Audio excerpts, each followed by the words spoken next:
صلی علی محمد و علی محمد.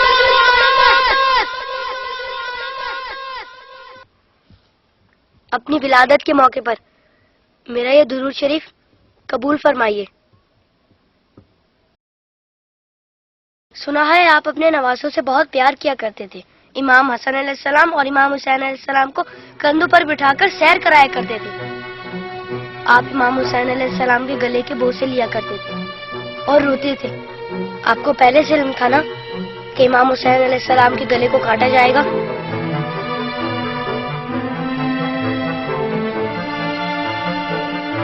کیا آپ کو کسی نے ممبر سے اتر کر امام حسین علیہ السلام کو گود میں لیتے ہوئے نہیں دیکھا تھا؟ آپ نے تو خطبے کے بیچ میں انہیں گود میں لے کر کہا تھا اسے پہچان لو، یہ حسین ہے، اسے کبھی تکلیف مت دینا، اس کی ہمیشہ مدد کرنا. جس نے حسین سے محبت کی اس نے مجھ سے محبت کی. کیا یہ سب کسی نے نہیں سنا ہوگا؟ ساقی کوثر نے جب ننھے علی اصغر کے لیے پانی کا سوال کیا تو یزیدی لشکر میں سے کسی نے بھی انہیں پانی نہیں دیا. یا رسول اللہ، آپ کی خاطر بھی نہیں دیا انہیں. اور 6 ماہ کا بچہ کتنا پانی پی لیتا؟ چند قطرے. کربلا نے 3 منہ والا ایسا تیر چلایا جس نے شہزادہ علی اصغر کو ایک کان سے لے کر دوسرے تک ذبح کر دیا. تیر کتنا بڑا تھا آپ کو تو پتہ ہی ہوگا. تیر لگنے پر شہزادہ علی اصغر روئے ہوں گے. کٹے ہوئے گلے کو دیکھ کر مولا حسین بھی روئے ہوں گے. ننھے شہزادے کی لاش کو لے کر کبھی مولا آگے بڑھتے تو کبھی پیچھے ہٹ جاتے. جب شہزادے کو ماں کی گود میں رکھا ہوگا تو تیر چھپا دیا ہوگا. ماں نے جب ننھے شہید کو دیکھا تو کہا ارے تیری عمر کے تو جانور بھی ذبح نہیں ہوتے، ان ظالموں کو تیری کمسنی پر بھی رحم نہیں آیا. غازی عباس کے بازو کٹ گئے، سکینہ کی آس ٹوٹ گئی. سنا ہے بی بی سکینہ مولا حسین کے سینے پر سوتی تھی. مولا کے دل کا سکون تھی وہ. شاید اسی لیے امام حسین نے اپنی شہادت سے پہلے زمین کربلا سے کانٹے چن لیے. میرے بات کہیں میری بیٹی کے پاؤں میں کانٹے نہ چبھ جائے.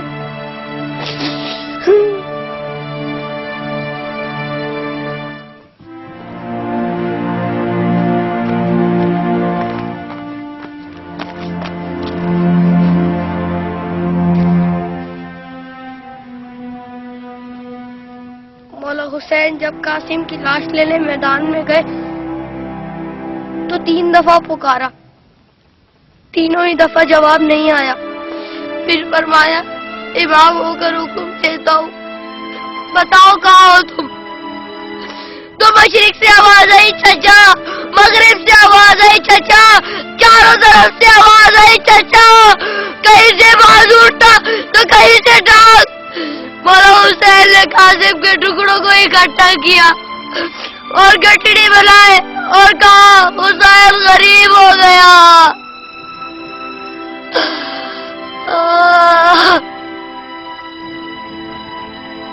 یزید کی فوج میں کسی کو پتا تو ہوگا یا کسی نے بتایا تو ہوگا کہ جن لوگوں کو تم مار رہے ہو وہ نواسہ رسول ہے.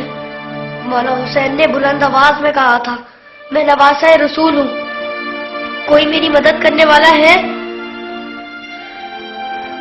یہ سن کر یزیدی فوج میں سے ہر کسی نے ان کی مدد تو کی ہوگی. سنا ہے یزیدی فوج نے امام حسین کو شہید کرنے سے پہلے نماز پڑھی تھی، اذان بھی دی ہوگی.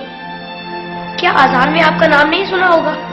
تو پھر آپ ہی کے نواسے کو اتنی بے دردی سے شہید کیسے کیا؟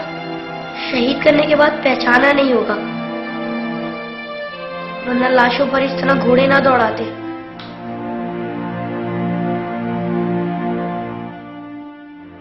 عمر سعد کے بعد شمن نے آ کے کہا میرے حصے کا سر کہاں ہے؟ حسین کو قتل تو میں نے کیا تھا، تو نے وہ سر کولی کو دے دیا. عمر سعد نے کہا میں نے تیرے لیے بھی ایک سر رکھا ہوا ہے. میں نے پوچھا کہاں ہے تو میرے ساتھ نے کہا کیا نیزے برداروں کو لے جا خیمے کے پیچھے. ان ظالموں نے وہاں جا کر زمین میں نیزے مارنے شروع کر دیے. ایک نیزہ ایسا زمین میں گیا کہ ساتھ علی اصغر کو لے آیا. سب شہیدوں کے سر نیزے پر گئے. علی اصغر کا بدن نیزے پر گیا.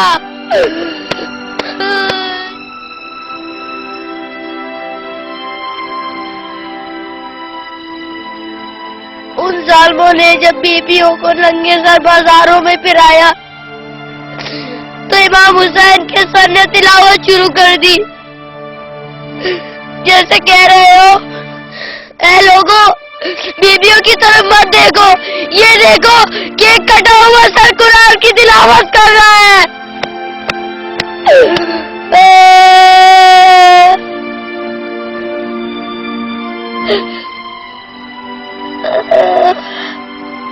جب میں کربلا کا ذکر کرتا ہوں تو میری تکلیف مجھے بہت چھوٹی لگتی ہے یا رسول اللہ.